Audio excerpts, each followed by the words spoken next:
ஆண்டவர் இயேசு கிறிஸ்துவில் மிகவும் பிரியமான ஜார்ஜ் பெர்னாண்டஸ், ஸ்டீஃபன் ஹெர்பர்க் என்னும் சகோதரர்களே, அன்பார்ந்த அருள் பணியாளர்களே, அருள் சகோதரிகளே, அன்பார்ந்த ஜார்ஜ் அவர்களுடைய தந்தை அவர்களே, ஸ்டீஃபன் அவர்களுடைய தாய் அவர்களே, மற்ற உறவினர்களே, நம்பிக்கையாளர்களே, குருமானவர்களே, இன்றைக்கு சேலம் மறை மாவட்டத்துக்கு ஒரு கொடையாக அருள் பணியாளர் நிலையை நோக்கி 2 பேரை திருத்தொண்டராக ஆண்டவர் தம் இரக்கத்தினால் கருணையினால் தேர்ந்து கொள்ள இருக்கிறார். எனவே நாம் எல்லாரும் மகிழ்ச்சி அடைகிறோம். மகிழ்ச்சியோடு இறைவனுக்கு நன்றியும் கூறுகிறோம். திருத்தொண்டர், டீக்கன், டயக்கனேட் என்றால் என்ன அர்த்தம்? பணியாளர்கள், வேலைக்காரர்கள், ஊழியர்கள் என்ற அர்த்தம். திருத்தொண்டர் நிலையில் இருக்கும்போது மட்டுமல்ல, அருள் பணியாளராக அருள் பொழிவு பெற்ற பிறகும், ஏன் ஆயரான பிறகும், இறைவனுக்கு சித்தமானால் வேறு சில உயர்நிலை பொறுப்புகளை திரு அவையில் பெற்றாலும் எப்போதும் நீங்கள் வேலைக்காரர்கள், ஊழியர்கள், பணியாளர்கள், அடியார்கள் என்பதை மறந்துவிடவே கூடாது. நீங்கள் மறக்கக்கூடாது, நானும் மறக்கக்கூடாது. நாம் எல்லாரும் மற்றவர்களுக்கு வேலை செய்யத்தான் அழைக்கப்பட்டிருக்கிறோம் என்று. ஒவ்வொரு நாளை தொடங்கும் போதும் நான் இன்னைக்கு யாருக்கு என்ன வேலை செய்ய போகிறேன்னு கேட்டு தொடங்கணும். ஒவ்வொரு நாளை முடிக்கும் போதும் இன்றைக்கு நான் உண்மையாகவே நிறைய பேருக்கு வேலை செய்து பணியாளாக இருந்து அவர்கள் சுமையை குறைத்தேனா, அவர்கள் வாழ்வில் மகிழ்ச்சியை உண்டு பண்ணினேனா என்று கேட்டுத்தான், சோதித்து பார்த்துத்தான் நாம் உறங்கச் செல்ல வேண்டும். இன்றைக்கு உங்களுக்கு சொல்வதை நானும் எனக்கே சொல்லிக் கொள்கிறேன். பணிவிடை பெறுவதற்கன்று பணிவிடை புரியவே மணமகன் வந்தார் என்று ஆண்டவர் சொன்னார். அவருக்கு உண்மையானவர்களாக நாம் இருக்க வேண்டும் என்றார். 2 பேருமே ரொம்ப கஷ்டப்பட்டு வளர்ந்திருக்கிறீர்கள், இந்த நிலையை அடைந்திருக்கிறீர்கள். இறைவனுக்கு நன்றி கூற வேண்டும். இந்த பணியாள் தன்மையை ஒருபோதும் மறந்துவிடக்கூடாது. உங்கள் மீது தூய ஆவியானவர் பொழியப்பட்டு ஆயரின் மூலமாக திருத்தொண்டராக நீங்கள் உயர்த்தப்படும் முன் பல்வேறு கேள்விகள் மீண்டுமாக நினைவூட்ட விரும்புகிறேன். உங்களுக்கும் சரி, இங்கே இருக்கிற அருள் பணியாளர்களுக்கும் சரி, திருமணத்தின் போது நீங்கள் கொடுத்த வாக்குறுதி பொதுநிலையினருக்கு பொருந்தும். மீண்டும் மீண்டும் நாம் நினைவுபடுத்தி கொள்ள வேண்டும். இப்பணிக்கு இவர்கள் தகுதி உள்ளவர்கள் என தெரியுமா என்று நான் கேட்டபோது நம்முடைய குருமட அதிபர் சொன்னார், கிறிஸ்தவ மக்களை கேட்டறிந்ததிலிருந்து, பயிற்சி அளித்தவர்கள் பரிந்துரையிலிருந்து தகுதி உள்ளவர்கள் என்று. உண்மையாகவே நாம் யாருமே தகுதி உள்ளவர்கள் கிடையாது. நானும் தகுதி உடையவர் கிடையாது. இறைவன் போடுகின்ற பிச்சை இந்த மாபெரும் அழைப்பு, அதை மறந்துவிடக்கூடாது. ஓரளவு மக்கள் சொல்லியிருக்கிறார்கள், பயிற்சி அளித்தவர்கள் சான்று பகர்ந்திருக்கிறார்களே தவிர, இறைவா தகுதியற்ற என்னை தேர்ந்தெடுக்கிறீரே, நன்றி ஆண்டவரே, அந்த நன்றியின் வெளிப்பாடாக நான் பணிபுரிவேன் ஆண்டவரே என்று நீங்கள் நினைத்து பார்க்க வேண்டும். தொடர்ந்து நான் கேட்க இருக்கின்ற கேள்விகள், மக்கள் முன் நீங்கள் சொல்லுகின்ற வாக்குறுதி, ஆயருக்கு வாக்குறுதி, இறைவன் முன் வாக்குறுதி, மக்கள் முன் வாக்குறுதி. பாருங்கள், எதுக்காக திருத்தொண்டர் ஆகணும், எதுக்காக சாமியார் ஆகணும், ஆயர் ஆகணும், எல்லாம் இதுக்காக தான். அருமையான கேள்வி. முதல்ல உங்களுடைய நிலை யூ ஆர் ஹெல்பர், துணையாளர். சில பேர் துணையாக இருக்கிறவங்க சீஃபாக நினச்சிக்கிறாங்க. ஆயருக்கு துணையாளர், குருக்களுக்கு துணையாளர், வாழ்நாள் முழுவதும் துணையாளர். we are collaborators, co-operators, we are not the chief actors. அதை மறந்துடக்கூடாது. என்னை கேட்கப்படுகிற கேள்வி பாருங்கள், துணையாளராக குருத்துவ நிலைக்கு நீங்கள் இருப்பீர்களா அப்படின்னு சொல்லி. சில நேரத்தில் பார்க்குறோம், சின்ன சாமியார் பெரிய சாமியார் நினச்சிக்கிறார், பெரிய சாமியார் பங்கு சாமியார் அவர் தான் பிஷப்னு நினச்சிக்கிறார். துணையாளர் நிலையை அவரவர் உணர்ந்து கொள்ள வேண்டும். அடுத்தது பாருங்க, எதுக்காக இந்த பணி? மக்களின் நலனுக்காக, for the welfare of the people of God. சில நேரங்களில் இப்படி நிகழ்வதை நான் பார்த்திருக்கிறேன், அபூர்வமாக கூட இருக்கும். பங்கு தந்தை, பங்கு அருள் பணியாளரின் நலனுக்காக மக்கள் இருப்பது போல ஒரு தோற்றம் சில இடங்களிலே நினைத்து பாருங்கள்.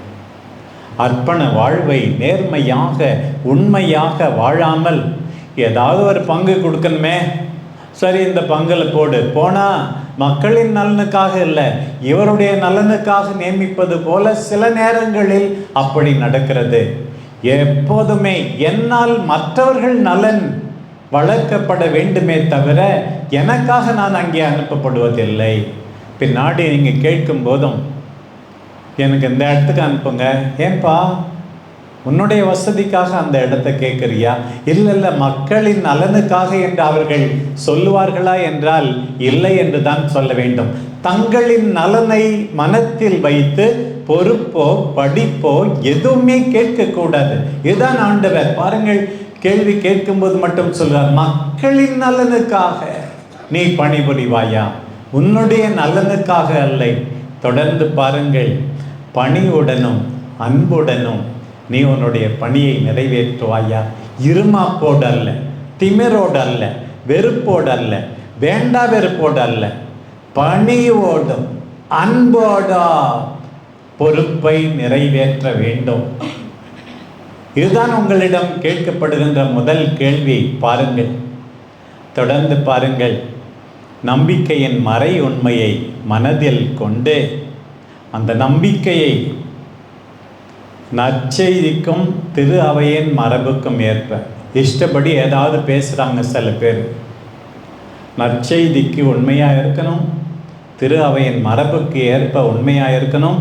அப்படித்தான் சொல்லாலும் செயலாலும் போதிக்க நீங்கள் விரும்புகிறீர்களா என்று கேள்வி கேட்கப்படுகிறது.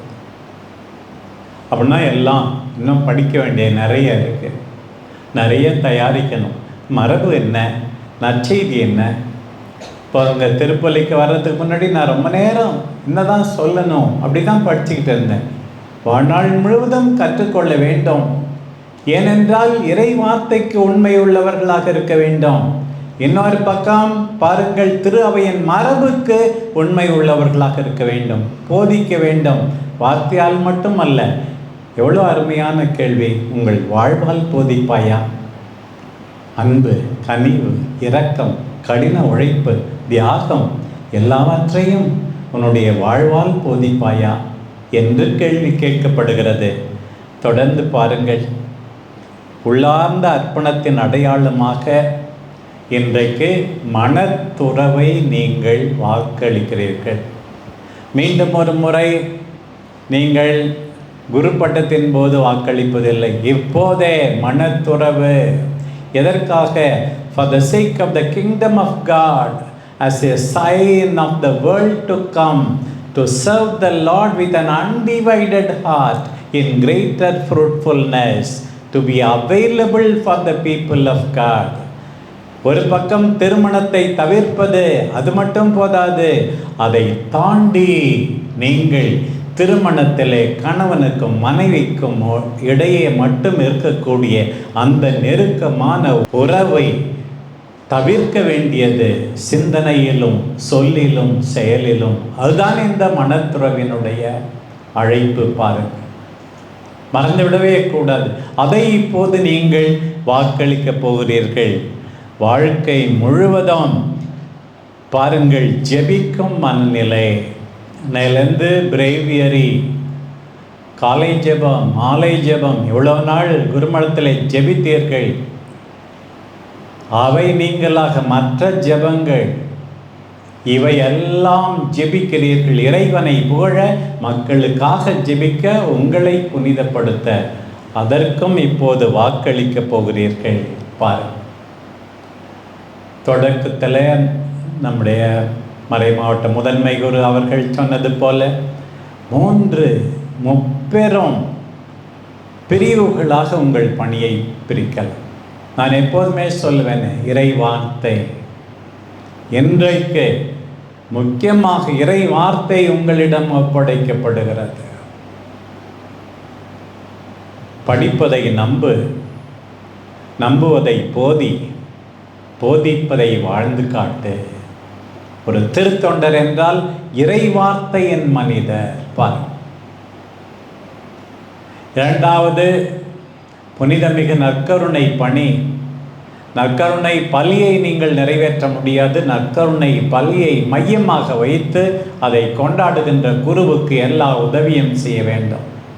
புனிதமிகு நற்கருணையை வழங்குவது, எல்லா விதத்திலும் நற்கருணையை மையமாக வைத்து வாழ்கின்ற ஒரு வாழ்க்கை. பீடத்தில் உதவி செய்கின்ற பணி, திருவழிபாட்டுக்கு உதவி செய்கின்ற பணி. நம்முடைய பிள்ளைகள் அழகாக பாடல்களை தயாரித்தது போல எல்லா நிலையிலும் அருமையான அற்புதமான ஜெப ஓட்டம் நிறைந்த ஒரு வழிபாட்டை நடத்துகின்ற பணி. மூன்றாவதாக பிறர் அன்பு பணி. ஏழை எளியவருக்கு, தேவையில் இருப்பவர்களுக்கு சர்வீஸ் ஆஃப் சேரிட்டி. இந்த பணியெல்லாம் நீங்கள் மேற்கொள்ள கடமைப்பட்டிருக்கிறீர்கள் என்பதை ஒருபோதும் மறந்துவிடக்கூடாது. இன்றைக்கு தூய ஆவியார் உங்கள் மீது இறங்கி வந்து நீங்கள் இந்த நிலைக்கு உயர்த்தப்பட இருக்கிறீர்கள். உண்மையாகவே நீங்கள் அளிக்கின்ற வாக்குறுதிகளுக்கு ஏற்ப வாழத்தான், அதற்காக ஜெபிக்கத்தான் இங்கே இருக்கிற திருக்கூட்டம். பாருங்கள், இந்த நாளில் பெந்தகோஸ்து ஞாயிற்றுக்கு அடுத்த ஞாயிற்றுக்கிழமை மூவொரு கடவுளின் பெருவிழாவை கொண்டாடுகிறோம். இந்த மூவொரு கடவுளிடமிருந்து நீங்களும் நானும் நிறைய கற்றுக்கொள்ள வேண்டும். அன்றைக்கு பாருங்கள், ஒரு பெரிய பாவம், கனமான பாவம், உடன்படிக்கை நிறைவு பெற்றது. முடிந்ததும் முடியாதுமாக அந்த மக்கள் பாவம் செய்கிறார்கள். ஆரோனை கட்டாயப்படுத்துகிறார்கள்.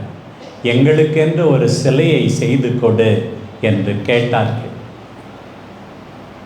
எத்தனையோ சிலைகள் உங்கள் வாழ்விலும் கவர்ந்து இழுக்கலாம்.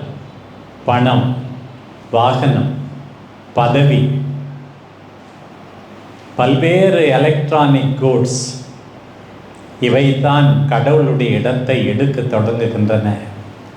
மோசே இறங்கி வந்து ஆண்டவருடைய கட்டளையோடு இறங்கி வந்தார். அந்த பலகைகளோடு இறங்கி வந்தார். கோபம் போட்டு உடைத்தார். திருப்பி ஆண்டவரிடம் வேண்டிக் கொள்கிறார். ஆண்டவர் மன்னிக்கிறார். மீண்டும் இப்போது மோசே 2 பலகைகளை எடுத்துக்கொண்டு மலை மேல் ஏறுகின்றார். நம்முடைய வாழ்க்கை மக்களுக்காக மோசேவை போல பரிந்து பேசுகின்ற வாழ்க்கை, கண்ணீர் விட்டு கதறுகின்ற வாழ்க்கை, ஆண்டவரே என் மக்களை மன்னியும் என்று கேட்கின்ற வாழ்க்கை. இதுதான் நம்முடைய வாழ்க்கை. ஆண்டவர் மீண்டுமாக அழைக்கிறார். ஆண்டவரே அங்கே தோன்றுகிறார். ஆண்டவருடைய அந்த வெளிப்பாட்டை பாருங்கள். ஆண்டவரே தம்மை பற்றி சொல்லுகிறார். ஆண்டவர் ஆண்டவர் இரக்கமும் பரிவும் உள்ள இறைவன், சினம் கொள்ள தயங்குபவர், பேரன்பு மிக்கவர், நம்பிக்கைக்குரியவர், இவர்தான் நம்முடைய ஆண்டவர் என்று எல்லாருக்கும் எடுத்து சொல்ல நீங்கள் அழைக்கப்பட்டிருக்கிறீர்கள். நானும் அழைக்கப்பட்டிருக்கிறேன்.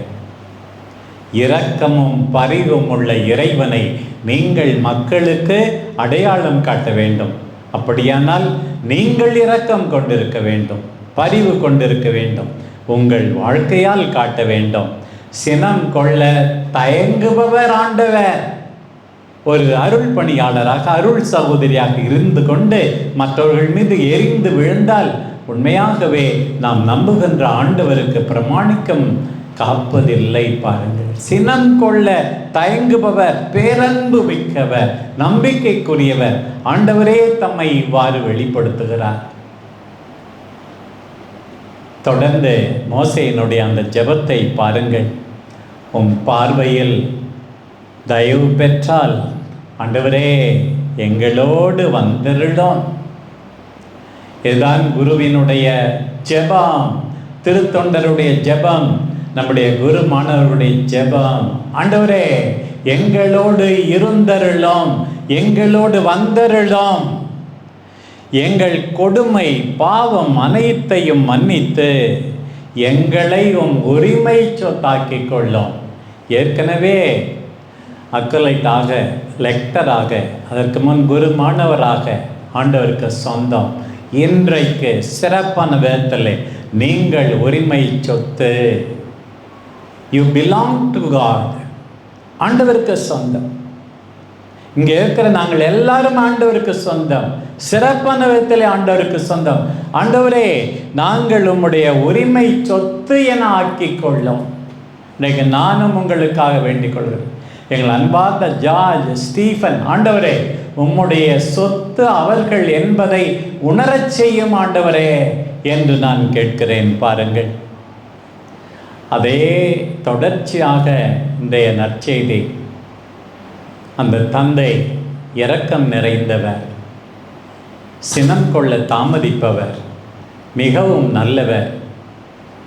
எப்படி தன் ஒரே மகனையே அளிக்கிறார் என்று. He is a gift. Jesus is the gift for us. You are the gift to Salem. You are the gift to the people. எதுக்காக? உயிரையே அளிக்கும் அளவுக்கு, தன் ஒரே பேரான மகன் தன் உயிரையே அளிக்கும் அளவுக்கு கடவுள் அன்பு கூர்ந்தார். அங்கே பாருங்கள், தந்தையால் அனுப்பப்படுபவர், தந்தையால் கொடையாக கொடுக்கப்படுபவர், தந்தையால் நம் பொருட்டு சாவதற்கு அனுமதிக்கப்பட்டவர். ஒரு விதத்தில் தந்த மகனை விட நம்மை அதிகமாக தந்தை அன்பு செய்தார் போல் இருக்கிறது. அதே போல நீங்களும் இயேசுவின் நிலையிலே இருந்து கீழ்ப்படிந்து பிரமாணிக்கமாய் இருந்து அவருக்காக துன்புற்று மரித்து அவரை மகிழ்ச்சிப்படுத்த வேண்டும், அவரை மாட்சிப்படுத்த வேண்டும். எவ்வளவு கடினமான அழைப்பு! அங்கே பாருங்கள், அதே கல்வாரி மலையில் தந்தை மகனை அங்கே பலியாக்குகிறார். மகன் உயிரை கைவிடுகிறார், ஆவியை கொடுக்கிறார். தந்தை, மகன், ஆவி எல்லாரும் அந்த கல்வாரியில். இதுதான் நம் எல்லாருக்கும் இன்றைக்கு நினைவுபடுத்தப்படுகிறது. நீங்கள் செய்ய வேண்டியது தந்தையை போல உருவாக்குவது, மகனை போல தியாகத்தினால் மற்றவர்களுக்காக உயிரை கொடுத்து அவர்களை துன்பத்திலிருந்து வேதனையிலிருந்து மீட்டு மற்றவர்களுக்கு மகிழ்ச்சியை கொடுப்பது, மீட்பராக இருப்பது, சேவியராக இருப்பது. இன்னொரு பக்கம் தூய ஆவி, சக்தி, வல்லமை, எல்லாருக்கும் உற்சாகம் கொடுப்பது, புனிதப்படுத்துவது, நம்பிக்கை அளிப்பது. இதுதான் நம்முடைய வாழ்க்கை என்பதை புரிந்து கொள்ள வேண்டும். இந்த இரண்டாவது வாசகம் பல்வேறு செய்திகளை சொல்லுகிறது. இந்த திருத்தொண்டர் திருநிலைப்பாட்டு நிகழ்ச்சியின் போது உங்களுக்கும் எல்லாருக்கும் இந்த செய்தி சொல்லப்படுவதாகவும் நான் உணர்கிறேன். கொரிந்தியருக்கு எழுதிய 2ஆம் திருமுகத்தை மற்ற நூல்களை விட நான் அதிகமாக கேட்டிருக்கிறேன் என்று பல முறை சொன்னேன்.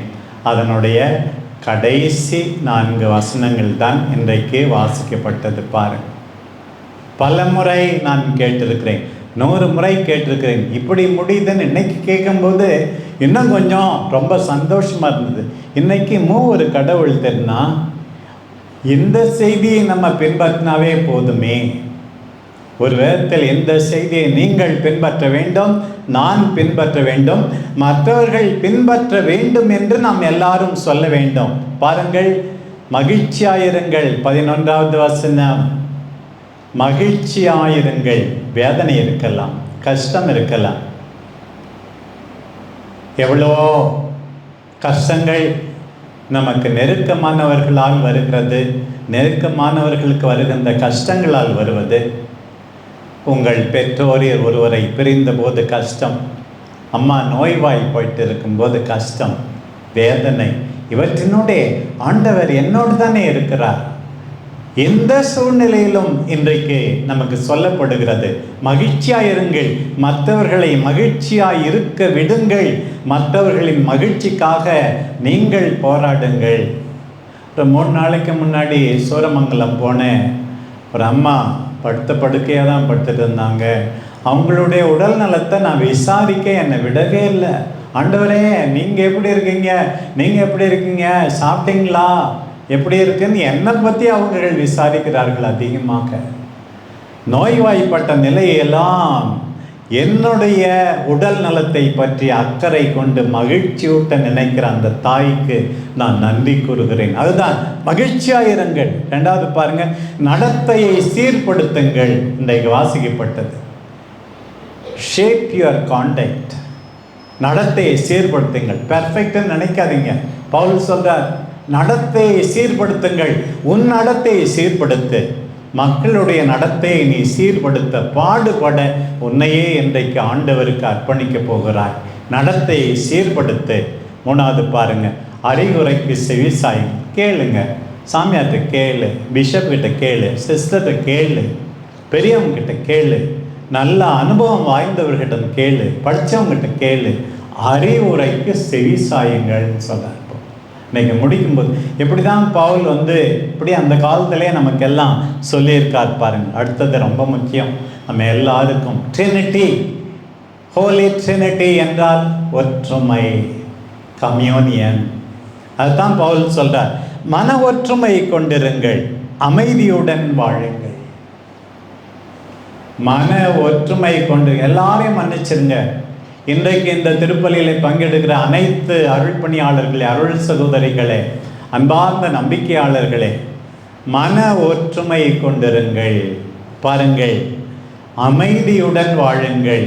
live in peace, be united in the heart. இன்றைக்கு நமக்கு சொல்லப்படுகிற செய்தி, மூவொரு கடவுளின் பெருவிழாவின் போது சொல்லப்படுகிற செய்தி.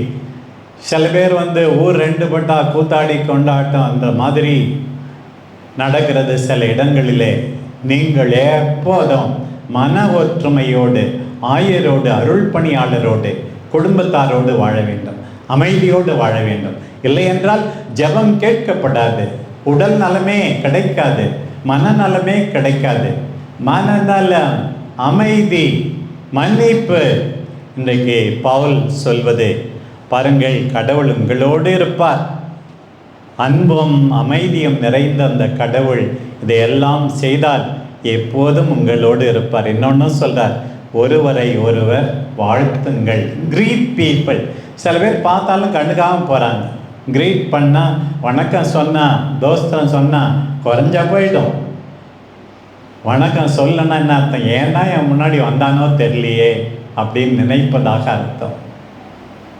Greet people, greetings are blessings. இன்றைக்கு ஆண்டவர் சொல்றார். இதெல்லாம் சொல்லிட்டு தான் ஒவ்வொரு திருப்பலியிலும் தொடக்கத்தில் குருவானவர் திருப்பலி ஆரம்பிக்கிற அந்த பகுதி, நம் ஆண்டவராகிய இயேசு கிறிஸ்துவின் அருளும், கடவுளின் அன்பும், தூய ஆவியானவரின் நட்புறவும் உங்களோடு இருப்பதாக சொல்லி தான் இந்த கொரிந்தியருக்கு எழுதிய 2ஆம் கடிதத்தை பவுல் முடிக்கிறார். அதுதான் ஒவ்வொரு திருப்பலியிலும் வருகிறது. ஒரு பக்கம் அன்பே கடவுள், அந்த அன்பே கடவுள் எனும்போது நாம் அன்பானவர்களாக இருக்க வேண்டும். இன்னொரு பக்கம் நம் ஆண்டவராகிய இயேசு கிறிஸ்துவின் அருள், ஜெனரஸ் லவ், தாராளமாக எவ்வித மிச்சமும் இன்றி சென்ற இடமெல்லாம் நன்மை செய்த ஆண்டவருடைய அந்த அருள் நாம் அனுபவித்திருக்கிறோம். மற்றவர்களை அனுபவிக்க விட வேண்டும். பசித்தோருக்கு உணவு, நோயுற்றோருக்கு நலம், பேய்களை ஓட்டி அவர்களுக்கு குணமளிப்பது எல்லாம் ஆண்டவர் செய்த நல்லது. இந்த அருள் என்றால் grace is nothing but generous love. பாருங்க, கடைசியா தூய ஆவியின் நட்புறவு, கம்யூனியன், கொலாபரேஷன், ஃப்ரெண்ட்ஷிப், நட்போடு பழக வேண்டும். இதற்குத்தான் நமக்கு மூவொரு கடவுள் என்று இன்றைய பகுதி முடிகிறது. எனவே அன்பார்ந்த ஜார்ஜ் பெர்னாண்டஸ், ஸ்டீஃபன் எட்வர்ட், இறைவன் இந்த நிலைக்கு உங்களை இட்டு வந்தமைக்காக நன்றி கூறுங்கள். உங்கள் பெற்றோருக்காக, குடும்பத்தினருக்காக, நலம் விரும்பிகளுக்காக நன்றி கூறுங்கள். சேலம் மறை மாவட்டத்தில் உண்மையாகவே பணியாளர்களாக மூவொரு கடவுளின் வடிவில் அன்பே வடிவாக, தாராளமான அன்புள்ள அருள் நிறைந்தவர்களாக, நட்புறவில் எல்லாரையும் இணைப்பவர்களாக வாழ விழையுங்கள். நம்முடைய அன்பு தாய் அன்னை கன்னி மரியா, ஜெயராக்கினி தாய், நம் எல்லாருக்கும் மாதிரி அன்பில், தாராளத்தில், நட்புறவில், அர்ப்பணத்தில், இறை வார்த்தையை கேட்டு தியானிப்பதில், நற்கருணையாம் ஆண்டவரை பெற்று உலகுக்கு கொடுத்ததில், நன்மை செய்ததில் நம் எல்லாருக்கும் மாதிரி அந்த தாய் உங்களுக்காகவும் எனக்காகவும் எங்குள்ள அனைவருக்காகவும் பரிந்து பேசுவாராக. ஆமென்.